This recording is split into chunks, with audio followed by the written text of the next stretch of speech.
ये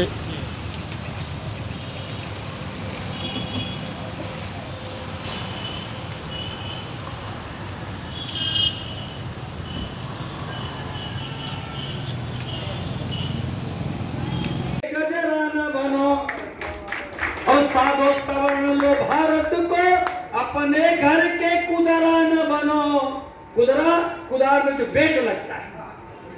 साधो समर्थो भारत को, साधो सवर्णो भारत को, अपने घर के कुदरा न बनो। और तुम्हारे तन रक्त सिवा करवाए, कभी शुक्ल कहे हिजरा न बनो। मैं इसी बात के साथ माननीय मनोज कुशवाहा जी को, मनोज सिंह कुशवाहा जी को आवाज देता हूं और इसके बाद मंच की ओर में बढ़ूंगा, क्योंकि मंच पर हमारे वक्तागण हैं और समय बड़ी तीव्रता से भाग रहा है, हमें भोजन भी करना है। मैं सर्वप्रथम हमारे बीच में एक ऐसी शख्सियत अभी अभी आई, आपको याद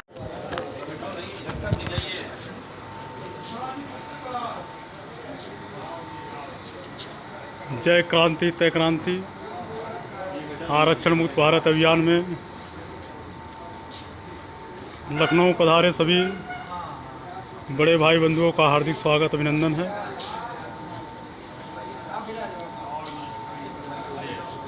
क्या हाल है बेगूसराय जी?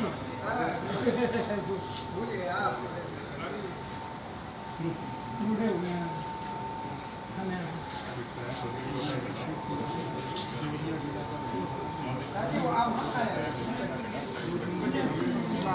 इधर बैठे सारे अच्छा, हमारे गाड़ी से अभी गाड़ी से आ रहे हैं। हाँ जी,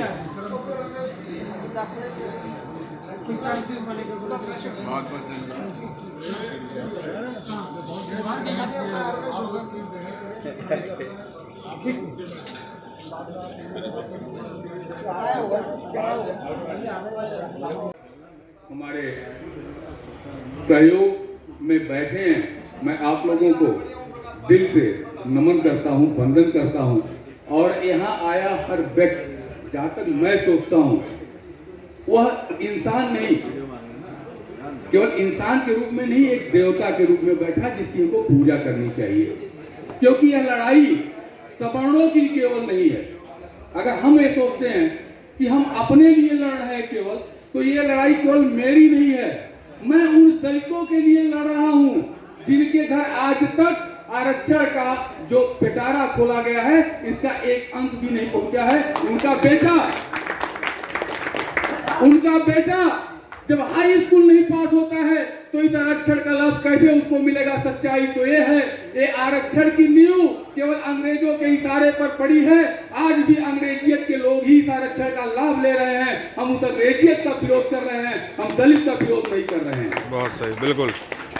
अगर जो भी वोट की राजनीति है, हम क्यों हाशिए पर हैं, सोचना पड़ेगा। आज स्थिति यह है, शेरों की पूजा नहीं होती, भेड़ों की पूजा होती है, क्योंकि भेड़ इकट्ठे होते हैं और शेर इकट्ठा नहीं होता। इसलिए आप लोग हाशिए पे हो, शेर बनना छोड़ दो, भेड़िए की तरह जीना सीखोगे। ये सरकार भी आपके कदमों में होगी, व्यवस्था भी आपके कदमों में होगी, इसमें कोई दो बात नहीं है।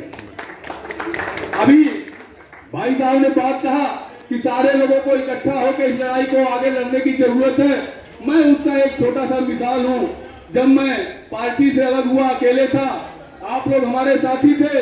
उस समय छोटे छोटे संगठनों को लेकर के कृष्ण जन्मभूमि की जब मैंने लड़ाई शुरू की थी, और यही भाजपा सरकार 5 साल में पहली बार घुटने पे जाकर के मथुरा में टिक गई थी। मलट्टी लगाना पड़ा, फोर्स लगाना पड़ा, और आकर के इनको हमसे किस किस तरह की बातें करनी पड़ी वो मैं यहाँ नहीं कह सकता।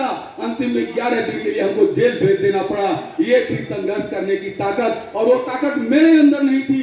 अपने सभी साथियों को मैंने इकट्ठा किया, छोटे छोटे लोगों को, और वो हैसियत बनाई कि आईबी से लेके एलआईयू से लेके सारे लोगों को ट्विटर तक को चिल्लाना पड़ा कि 2.5 से 3 लाख लोग वहां पहुंच रहे हैं। तो मैं आप लोगों से विनम्र निवेदन करना चाहता हूं कि अगर इस लड़ाई को आगे बढ़ाना है तो संगठन लोग रोज बनाए, रोज एक संगठन का उदय हो, उसका आप स्वागत करिए, क्योंकि जहां भी संगठन का उदय होगा वो आरक्षण की दीप जलाने का काम करेगा, चाहे 4 ही लोगों को जोड़ेगा, इसमें कोई दो बात नहीं, उसका विरोध मत करिए।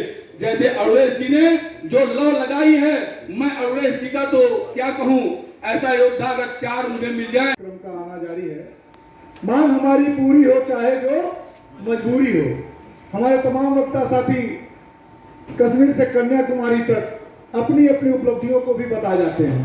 निश्चित तौर पे छोटा छोटा संघर्ष आने वाले समय में बड़ा संघर्ष बनेगा, इसको हमें हे नहीं। तो मैं आप लोगों से विनम्र निवेदन करना चाहता हूं कि अगर इस लड़ाई को आगे बढ़ाना है तो संगठन लोग रोज बनाए, रोज एक संगठन का उदय हो, उसका आप स्वागत करिए, क्योंकि जहां भी संगठन का उदय होगा वो आरक्षण की दीप जलाने का काम करेगा, चाहे 4 ही लोगों को जोड़ेगा, इसमें कोई दो बात नहीं, उसका विरोध मत करिए।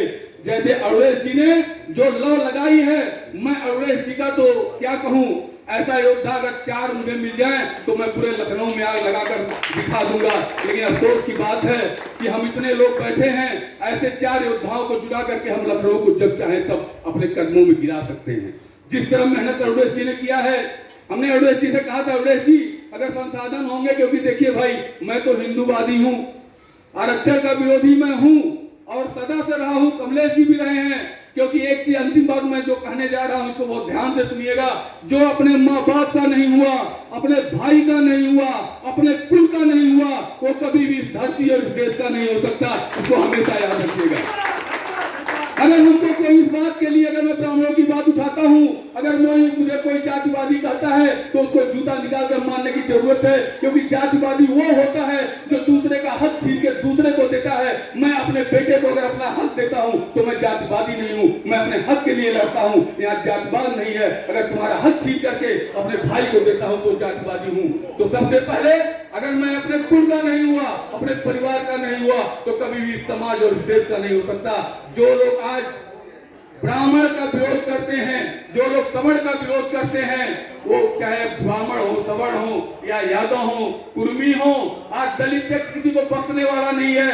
91-92 में सबसे पहले दलित व्यक्ति का मैं भुक्तभोगी हूँ, मिश्रा जी मैं गलत नहीं बोल रहा हूँ। सबसे पहला दलित 91-92 में मेरे ऊपर दलित व्यक्ति लगा था और मैं दलित व्यक्ति को झेला हूँ। मैं दावे के साथ कहता हूँ, आज नहीं तो कल जो लोग इस आवाज को नहीं पहचान रहे हैं वो आपके कदमों में आके चिल्लाएंगे, भाई मैं भी दलित से पीड़ित हूँ। ये कैसा देश का कानून है, कैसा संविधान है? खुल के बोलिए, इस संविधान को मैं नहीं मानता। जिस संविधान में जिस देश की एकता अखंडता को प्रभावित करता हो वो संविधान हमें नहीं चाहिए।